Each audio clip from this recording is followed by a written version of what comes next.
ஆட்சியர் அலுவலகத்தில் மக்கள் குறைதீர்க்கும் நாள் கூட்டத்தில் மாவட்ட ஆட்சியர் 19 நபர்களுக்கு ரூபாய் 8.46 லட்சம் மதிப்பீட்டிலான நலத்திட்ட உதவிகளை வழங்கினார். திண்டுக்கல் மாவட்ட ஆட்சியர் அலுவலகத்தில் மக்கள் குறைதீர்க்கும் நாள் கூட்டம் மாவட்ட ஆட்சியர் பூங்குடி தலைமையில் திங்கட்கிழமை காலை 10:30 மணி அளவில் துவங்கி மதியம் 1 மணி வரை நடைபெற்றது.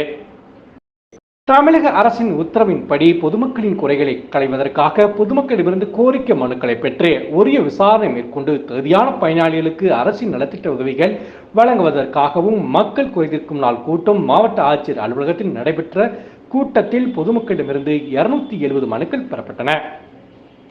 பொதுமக்களின் கோரிக்கை மனுக்கள் சம்பந்தப்பட்ட துறை அலுவலர்களிடம் வழங்கி தகுதியான மனுக்கள் மீது விரைந்து நடவடிக்கை மேற்கொள்ள அறிவுறுத்தினர்.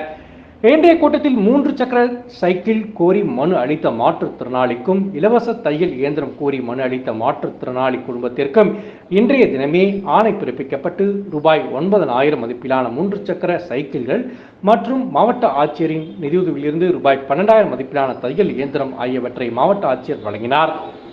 மேலும் திண்டுக்கல் மத்திய கூட்டுறவு வங்கி சார்பில் 15 மாற்றுத்திறனாளிகளுக்கு ரூபாய் 7.25 லட்சம் மதிப்பிலான கடன் உதவிகள், கைம்பெண்கள் கடன் திட்டத்தில் 2 பெண்களுக்கு தலா ரூபாய் 50,000 வீதம் 1 லட்சம் மதிப்பீட்டிலான கடன் உதவிகள் என மொத்தம் 19 பயனாளிகளுக்கு மொத்தம் ரூபாய் 8.46 லட்சம் மதிப்பிலான கடன் உதவிகளை மாவட்ட ஆட்சித்தலைவர் அவர்கள் வழங்கினார்.